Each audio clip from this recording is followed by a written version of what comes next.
Hello and welcome to the AgCulture Podcast, where we cultivate tomorrow by inspiring agripreneurs and ag innovators through real-life perspectives in agriculture.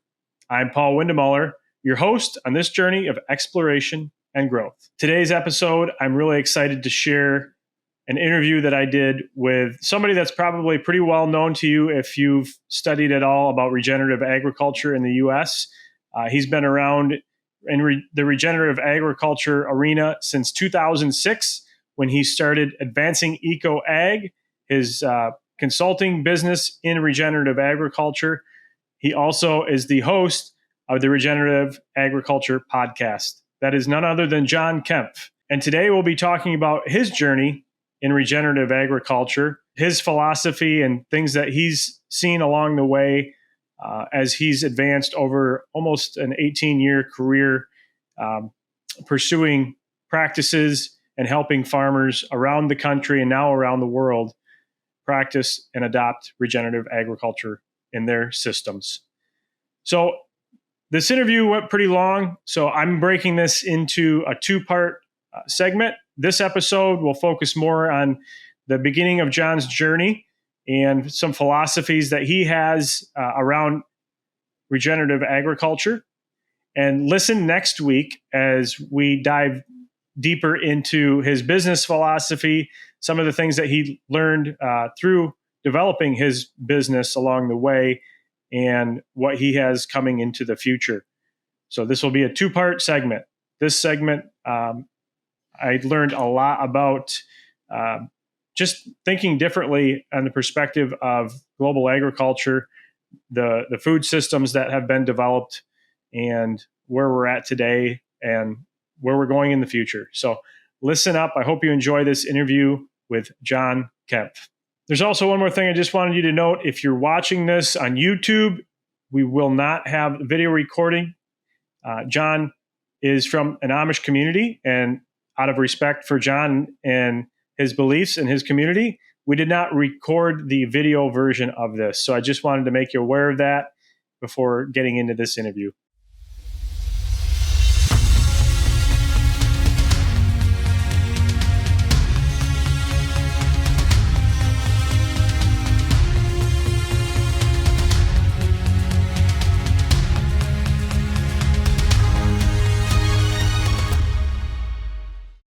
John Kempf, welcome to the AgCulture Podcast. It's so great to have you here today. Thank you for joining us.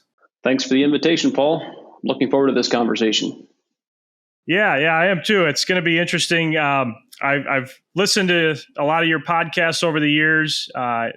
You're kind of one of the pillars, in my opinion, of the regenerative agriculture movement in the U.S., and really enjoyed hearing your viewpoints over the years from your podcast that you've done and a lot of the other podcasts that you've taken part in. So this one, we're going to do a little differently for the audience to hear some of your philosophy and perspective of regenerative agriculture, but also your business journey that you've taken. You started kind of on your journey when you were 18 years old, correct? Yeah, it was an interesting experience, and I certainly couldn't have done it without my family's support, my father's support, and the opportunity that he gave me to get started at that age. But I don't think of myself as being a pillar of the regenerative agriculture community, but that's quite a compliment. I think of it more. Thank you for that.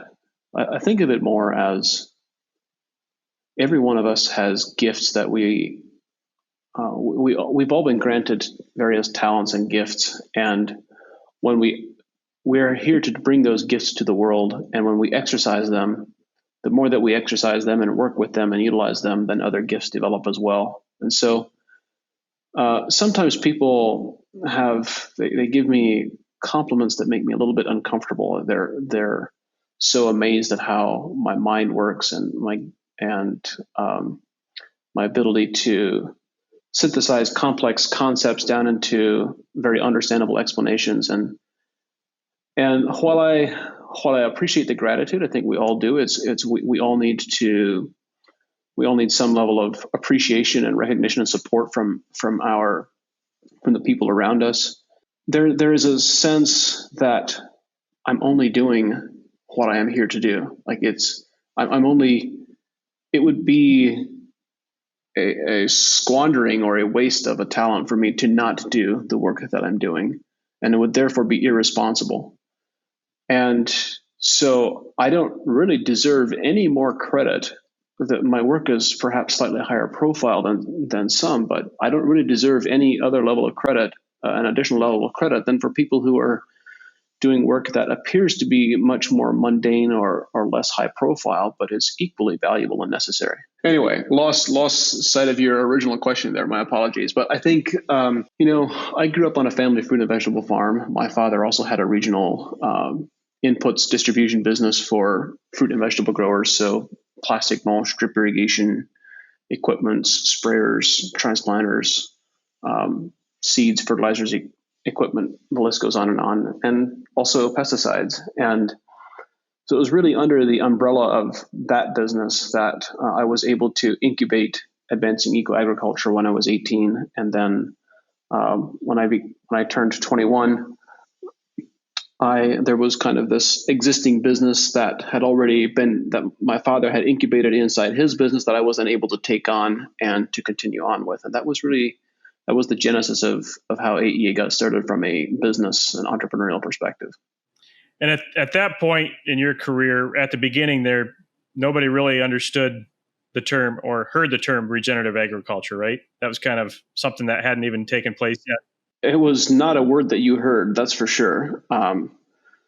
I recall very clearly, I know exactly the room that we were in 2011, a team of people who were working for AEA and with AEA, sitting around the table and trying to determine and decide how exactly are we going to describe what it is that we do to growers. And we settled on the term regenerative agriculture. So actually this would have been late 2010. So the beginning of 2011, we started branding ourselves as a regenerative agriculture company. And I started using that terminology and using that lexicon with growers and with people in the investment community. And oh my goodness, look at where it's come. I think there's an element. There are several of the people who were in that room and who paid attention to how the conversation has evolved believe that absolutely we get the credit for that word being where it is today. We were the one that, certainly not alone, but we were the one that started the pebble rolling down the hillside. What is that definition that you guys came up with back in 2011? Did you have a specific definition, or was it, hey, these things kind of fit, we're going to put these things in this box, and that's what regenerative agriculture is going to be? There was a definition. I haven't memorized it. It was revolving around the theme of soil, or revolving around the theme of ecosystem health, crop and livestock health, and human health. So that was the general theme that we were focusing on, is this broader array of ecosystems and humans, livestock, crops within that ecosystem. And that certainly has shifted my thought process around what regenerative agriculture has evolved in the decade plus since then. But I think one of the pieces, I described this in a little bit of detail on the podcast episode, where I recorded an episode to describe our launching of the integrity grown verification, which is a space that I got into a little bit reluctantly. And we can have all these conversations about regenerating ecosystems, regenerating soil health, regenerating plant health, livestock health, human health. I mean, there's this entire spectrum of things that justifiably need regenerated. But underneath all of those, there's one fundamental. You cannot expect to regenerate any of those pieces until you first regenerate the capacity for stewardship. And what I mean when I use the phrase the capacity for stewardship, we need more people who have loving, caring stewardship relationships with the land and with the ecosystems, who have the capacity to invest. Many farmers desire to do the right thing. They desire to leave their soil healthy for the next generation. They desire to support healthy ecosystems. Some farmers might be misinformed about exactly what the best way is to do that, or to have a different vision for that isn't really in alignment with ecosystem principles. But the reality is that many farmers have a desire in their hearts to do the right thing, but most of them lack the resources to invest. You cannot, one of my recent podcast guests said, you cannot operate green when you're operating in the red. Basically, the point being that we cannot have a conversation about regenerative agriculture and regeneration unless we first include the fundamental prerequisite of regenerating rural economies and regenerating and making sure that farmers are paid very well. So there needs to be almost this fair trade component of a regenerative verification, which is what we're doing at Integrity Grown, is that instead of giving the farmers the burden of responsibility and the burden of bearing the cost, we're saying actually the CPG companies, the supply chain companies who are buying from farmers, they are the enterprises that need to be certified regenerative. And as a part of that verification, they need to include there needs to be included a fair trade component back to farmers. And so you have to pay farmers really well in order to regenerate the capacity for stewardship. That's the fundamental prerequisite that is the foundation of everything else. How do you see that playing out? I know those companies are very reluctant to give up any margin. Do you see that playing out through government policy, through consumers advocating for that, or from farmers pushing for that?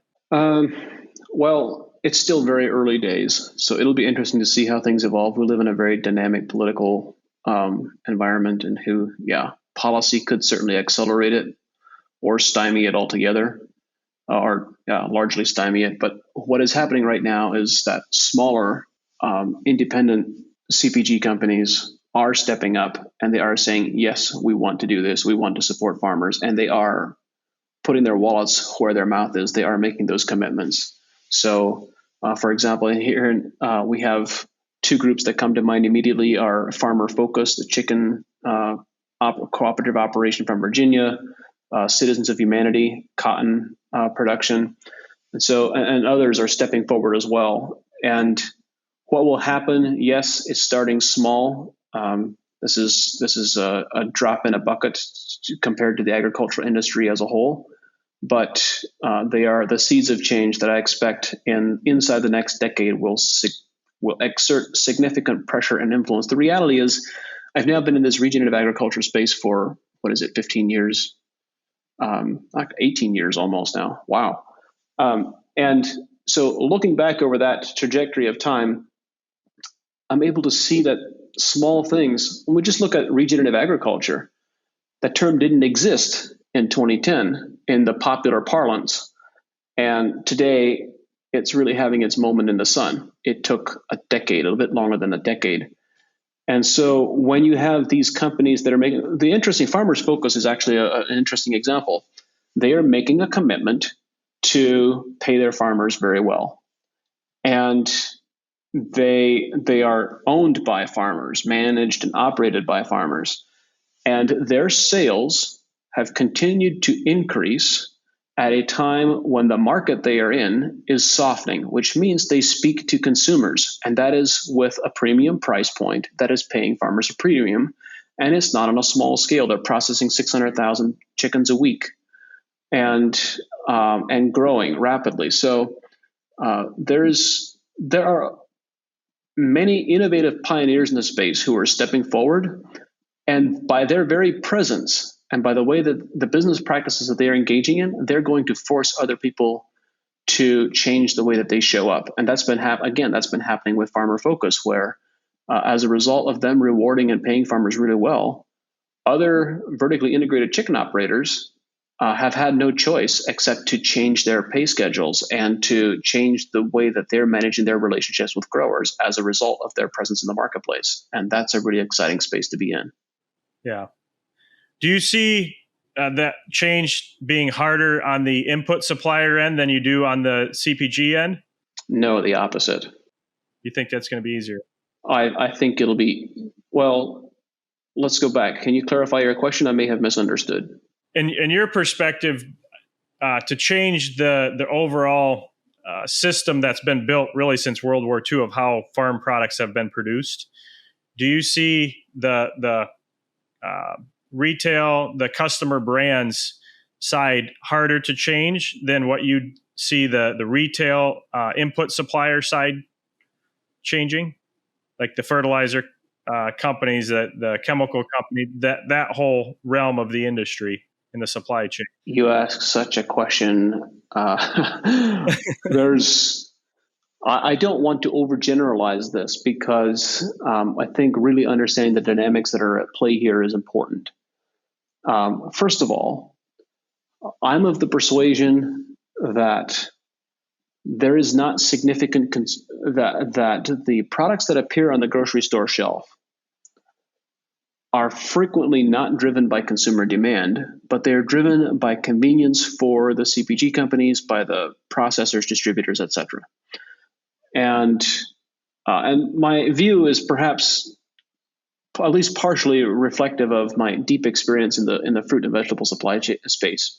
But I can promise you that there is no consumer demand for a strawberry that is white in the center, for a tomato that resembles cardboard more than fruit, and for cantaloupe that are rock hard. Those products, and yet there is no choice. There's no alternative. For those of us who have experienced what a garden-grown strawberry or tomato or cantaloupe tastes like, there's no comparison between the two. It's hard to imagine them even existing on the same spectrum. For sure, they're at opposite ends of the spectrum to each other. So we know that consumers would desire to have strawberries and tomato and cantaloupe that have remarkable flavor that similar to what we get to experience. But they don't get that choice doesn't appear on most grocery store shelves for the very simple reason that it's not conducive to shipping and transport and logistics. So the decisions about what is going to appear on the grocery store shelf is not made or is not influenced by consumer desires in those particular instances. And I would suggest in more instances as well that very frequently the decision of what shows up on shelves is driven by economic considerations for players at multiple levels of the supply chain, the CPG supply chain, than it is of actual consumer demand. Now, they will indicate that they are responding to consumer demand, but consumer demand as determined by being given choices within a defined spectrum that the CPG companies have previously defined. So anyway. Do you think the consumers need to adjust their expectations? Because a lot of that really is driven by, in my area, you might have strawberries that taste really good in the store for 6 weeks out of the year. Well, that's because they're grown here those 6 weeks. Do consumer expectations need to adjust to fit the local growing seasons again? Is that what you're suggesting? Or how do we achieve, otherwise, how do we achieve that year-round production or year-round on the shelves of those really high-quality fruits, vegetables, and other farm items? Good question. We're going to run up against the time clock here with these awesome questions. So the answer is yes, it would be very beneficial for people to adjust their expectations of seasonality. And that's going to be hard for many people to do.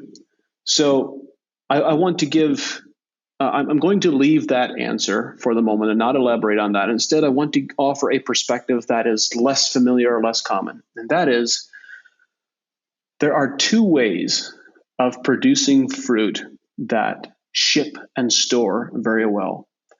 The one pathway that most everyone is familiar with is to harvest it before it's fully mature, before it's fully ripe, and attempt to store it and preserve it by controlling temperature, by controlling off-gassing, not exposing it to oxygen, sealing it in carbon dioxide, whatever. There's lots of packaging, lots of innovations, temperature innovations, and so forth to preserve and store crops very well. That's one pathway. There's another pathway that very few people are familiar with because most of us have never gotten to experience it or observe it, and that is very healthy fruits and vegetables which have a balanced nutrition and balanced microbiome do not decompose. Instead, they dehydrate. And so you have this dehydration versus decomposition. Many of us have actually experienced this, particularly in regards to citrus. Sometimes you purchase oranges, you bring them home, you put them on the counter, and in a week, they've started molding.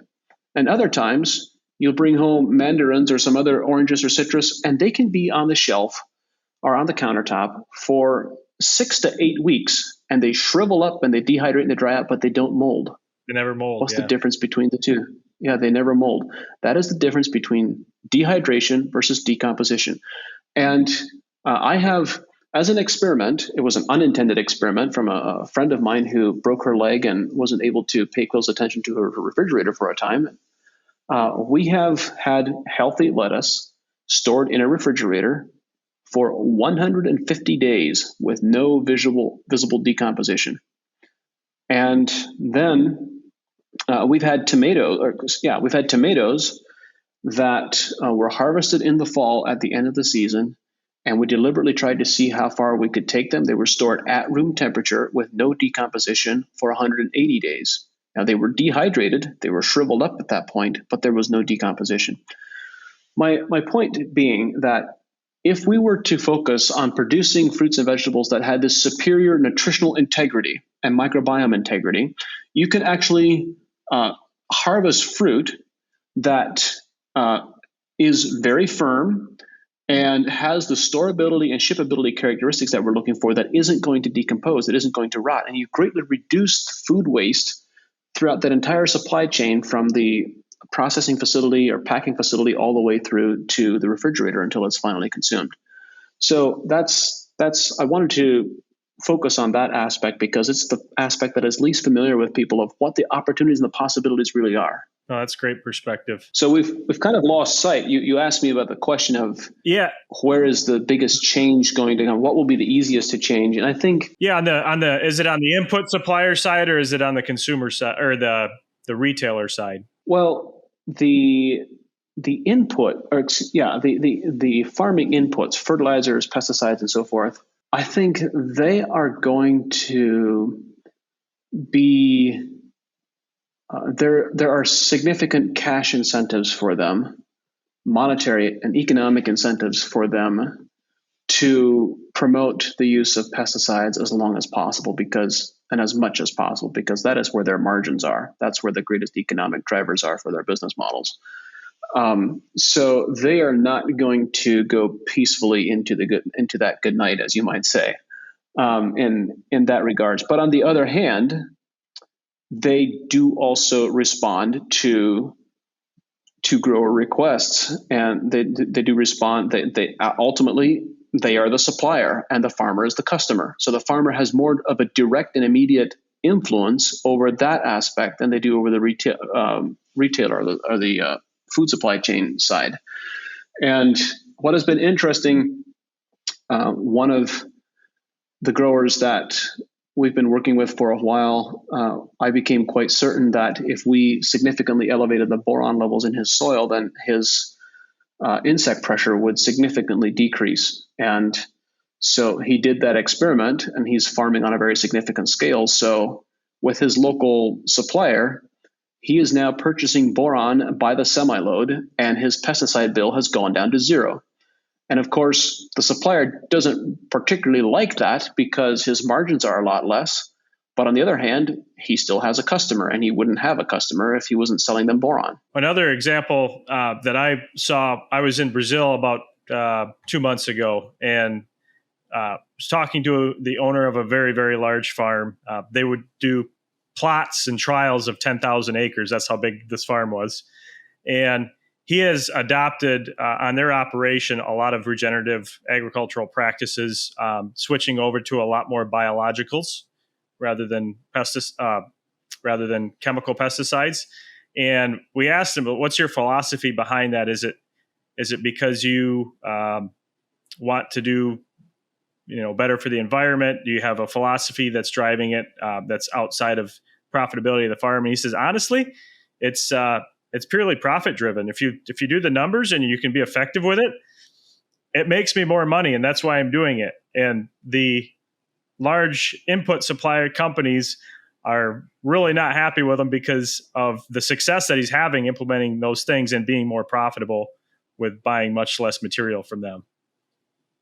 Yeah, the same is true of many of the farms. I gave you one example. The same is true of many of the farms that we work with. Our expectation is to see pesticide use drop by, of course, there's a lot of variation in cropping context and so forth, but it's not uncommon to see it drop 70 to 80% in the first year or two. It just completely changes the dynamics of a farming operation. And there's the very simple reason for why we've been as successful and have had as much impact as we've had as an organization is because of an obsession of delivering economic results for growers. It's really straightforward and simple. It's you show better profitability. But what has been interesting, I have been a bit surprised. If you would have asked me the question 18 years ago, where do I expect these different models of plant nutrition and managing the microbiome to be adopted more quickly, I would have expected it to be in the high value fruit and nut and vegetable space, because that's where the greatest economic upside is. I mean, if you can get a 10% yield response in those crops for a similar input cost, that's a significant economic opportunity. But that hasn't been the case. Where it's actually being implemented the most widely and is being adopted the most readily is by farmers who are under significant economic stress. At least that's been the pattern for the last decade. That pattern seems to be shifting a little bit, perhaps in the last couple of years. But for the prior decade, it was farmers who were under significant economic stress who were adopting most rapidly because their back was against the figurative wall, and this offered a pathway out. Yeah, and going along those lines, one thing that I hear a lot when people start talking about regenerative agriculture in a conversation is, well, can I afford to take a yield hit for the difference that I'm going to experience in cost? Do you think that's a legitimate question? That's a bunch of malarkey. What's your perspective? Why do you think that there's that stigma? Is it people associate it so much with organic production and that hasn't been decoupled enough? Let me begin. There's, when you ask me questions like this, I study these things so much. There's so much nuance. I have to describe the nuance a little bit here. So first, let me begin by saying that if you have a yield loss or a negative yield curve, then that is not a reflection of regenerative agriculture. That is a reflection of poor agronomic decision making. It's simply bad agronomy. Let's call it what it is. And so there are two very different paradigms, two very different schools of thought on how regenerative agriculture should be approached and considered. The one school of thought approaches regenerating soil health from a somewhat idealistic perspective. And they have there's this group of principles that they believe must be inherently adhered to. And the group of principles includes that a soil should be covered, should never be exposed to the sun, that you must incorporate livestock, it must be no-till, and that you must have the constant presence of a living root system. And so there's this set of principles that is commonly used to describe this is the way that you approach regenerative agriculture. And I would propose that is more of an idealistic point of view. And so the common one in that particular framework and that particular approach, the way it's commonly communicated is that we should expect we need to stop tilling our soil, grow cover crops, incorporate livestock, and we should expect to and also discontinue the use of fertilizer applications or greatly reduce them. And it will take 3 to 5 years for our soil health to recover. And in that 3 to 5 year period, we should expect to have a yield loss. But then at the end of that point, our soils will be able to produce similar crop yields or better than what they are today, but without the continued level of inputs. And there's obviously a few problems with that scenario. One of the problems is that many farmers cannot economically afford to make that type of an investment for a 3 to 5 year period. There needs to be an immediate economic return. And this is one of the things that we've really obsessed on in our work at AEA. And so, and I really conceptually, from an idealistic perspective, I agree with those foundational principles. They are all generally accurate for most situations, but they're not applicable to all situations. They cannot be. How do you harvest potatoes and carrots without disturbing the soil? That technology doesn't currently exist. It may be ideal to incorporate livestock, but how do you do that when you are growing salad greens or strawberries or crops that are in proximity to the soil, and you cannot incorporate livestock or livestock byproducts from a food safety perspective? So we have to recognize that there are contexts in which trade-offs need to be made. And if there are certain things that don't fit into a certain system, then we need to compensate for them in other ways by doing other things, by replacing them and amplifying and enhancing the other system in other ways. So one of the ways that I would suggest is that we compensate and that we adjust is we start right from the beginning to say, instead of taking this idealistic perspective, let's take a much more practical approach through the transition. And rather than just rapidly discontinuing all fertilizer applications, let's measure exactly what the crop requires and gradually transition away. But transition away from using excessive fertilizer applications that cause all kinds of crop problems, quality problems, and yield problems by using data so that we can be comfortable and confident in our decision making and we don't have to guess. And so that is why my perspective on yield loss simply being bad agronomy, because we expect to see yield gains immediately, not 2 years, 3 years, 5 years down the road. But in the first year, our objective is to manage plant nutrition in such a way that we see immediate yield gains. Now, it's agriculture. That doesn't happen 100% of the time, but it happens a majority of the time. And that's a lot of fun. Yeah.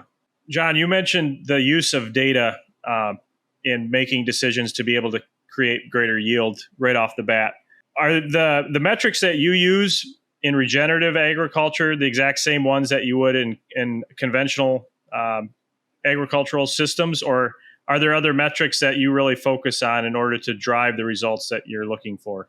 We've experimented with many different types of tests. And so the reality is, in my opinion, this thing that we today call regenerative agriculture is simply good agronomy, modern scientific agronomy that is based on our evolving and developing understanding of the role of soil biology and the importance of soil biology. So it is developing agronomic systems that partner with and rely on soil biology to deliver some or a great deal of the crop's nutritional requirements. And this is in direct contrast to the mainstream system, which thinks of soil as a substrate to hold root systems and to hold plants upright while adding fertilizers to supply the crop's nutritional requirements. And so it's just simply, this is modern scientific agronomy that happens to be regenerative because it is partnering with the soil microbiome and regenerating that soil microbiome in the process of growing a crop. And so within that particular domain, what are the types of information, the types of data that are actionable and that give you information you can do something with? And the technology that we use several different types of soil analysis. And I have a webinar on YouTube where I describe this and go into some detail on what the various soil analyses are that we use. So I'll leave that for the moment. But it's the common soil analysis that most everyone is familiar with, the melic 300 ammonium acetate extraction, combined with a geological analysis that measures the total mineral profile of everything that is in that soil from a geological substrate perspective. This is very important because it gives us insights into what the soil microbiome can release and what it will never release, no matter how healthy the microbiome is. There are some who suggest that soil biology at adequate levels can solve all problems and can release any mineral that is needed for the crop. Well, that cannot be true when those minerals are never present in the soil profile in the first place. So it's important to know and understand that. But then perhaps I think the single most important data tool that we use is one that we discovered in 2011 and started using it on a significant scale in 2013. And that is what we call plant sap analysis, where we're measuring the nutrient content of the plant sap every 14 days through the growing season. And this is incredibly revealing and incredibly powerful because it allows us to monitor plant nutrient absorption from the soil in real time in the season. And so we can have a great deal. It's not just an agronomic management tool.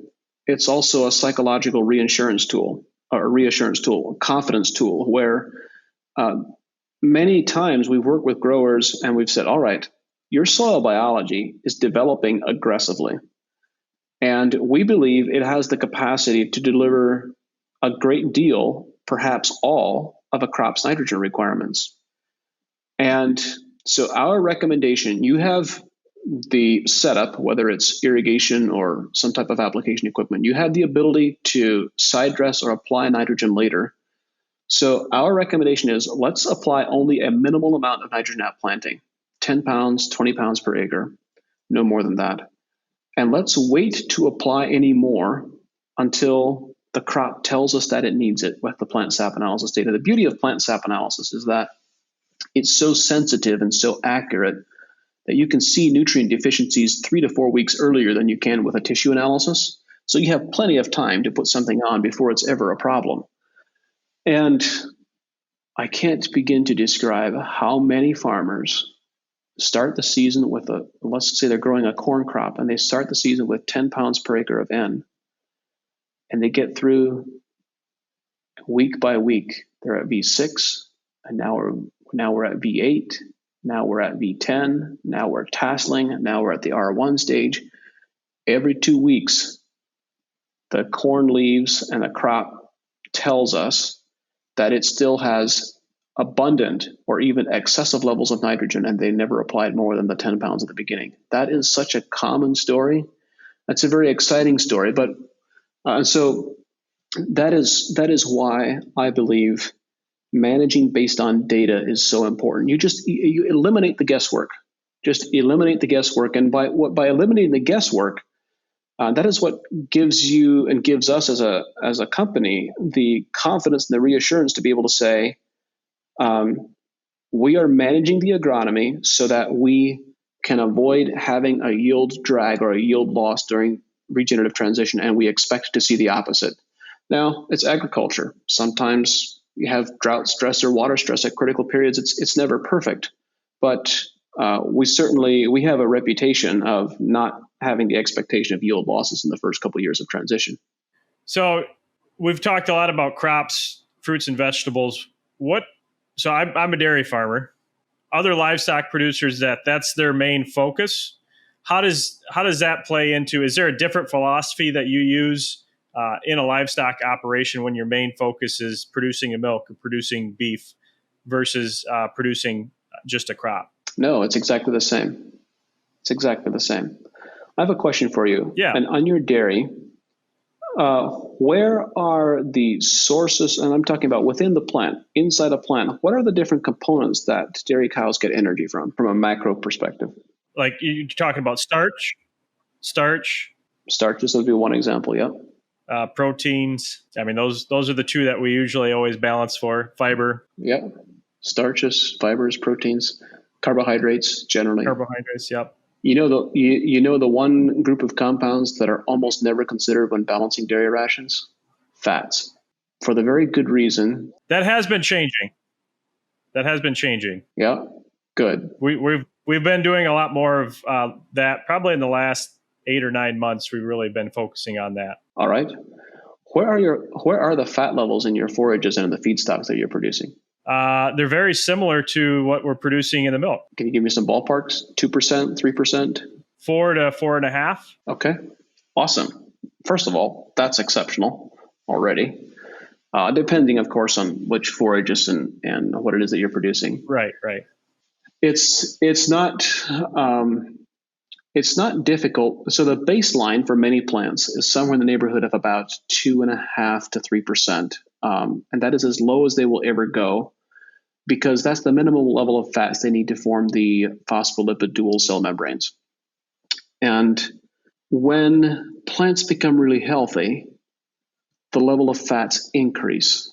I've seen some forage analysis come back as high as 8%, although those were exceptional, but 6% is not uncommon. And when you get to 6% fat content on a forage analysis, some really interesting things start to happen. You have this abundance of energy and digestible energy in the forages. And so you can expect milk production per ton to go up fairly significantly. Cattle get this glossy hair coat, and butter, fat, and components go up significantly as well. It just changes the dynamics of, and when you have these superior quality forages, and you look at the energy per ton that they contain, all of a sudden your requirements for grain drop off precipitously. It's like they take a walk off a cliff, and at a certain threshold. And so we've done quite a bit of work historically with grazing based dairies, and even a number of 100% grass fed dairies, and even beef production and so forth. And there is so much opportunity and potential in producing exceptional quality forages that, of course, there's harvest processes. There's more than just the agronomy that goes into producing a superior quality forage product, but the agronomy can play such a tremendous difference in overall. The reality is, in my opinion, I think we look at milk production too shallowly. We think of it in terms of milk production per cow. We very seldom consider milk production per acre. And I think we should start thinking about it in terms of milk production per acre. If we did that, the way that we focused and framed our agronomy on the crops that we're harvesting for livestock feed would change very quickly. Yeah. It's funny you mentioned that, because I dairy farmed for a bit in New Zealand, and that was our main metric that we focused on was milk production per hectare out there. Yeah. And I think it's because that is the main asset that we're trying to maximize, right? Whereas in the U.S., we're trying to maximize either a free stall in a barn or a cow as a unit, right? And that's what creates that focus. But I think you are right. If we do that on a per acre basis, that would really change how we manage feeding cows and focus on our feed quality. Some time ago, I interviewed a young Amish man on my podcast named Alvin Peachy from Central Pennsylvania. And Alvin is in his mid-30s, and I'm not sure exactly where he is and in terms of repayment stages for his third farm at this point. He might have it totally paid off, or if not, he's certainly close to it. And so he has bought his third farm at this point, paying for it with 100% grass-fed dairy. He is very good at agronomy. He's a very good herdsman. He has a very sharp pencil, and he says, I cannot afford to grow corn. It costs him too much money and doesn't make him enough money. He's 100% grass-fed, so his cows are in the, last I knew, I think they were in the 16 to 18,000 pound rolling herd average range. So when you look at his unit of production per cow, it's relatively low. When you look at it on a per acre basis, it's extremely high and extremely profitable. Yeah, that's a great example of that, reframing that focus. Thank you for listening once again to the AgCulture Podcast and the interview that I had with John Kempf. Stay tuned next week to hear the second part of the interview that I had with him. And as always, if you found this interview and this episode valuable to you, please share it with somebody that you know. That's how we grow our audience. We don't do advertising. We don't have sponsors. This is how we grow our audience, is by you sharing it with somebody else that can get value from it. So until next week, I'm Paul Windemuller, and this has been the AgCulture Podcast. Thanks for listening.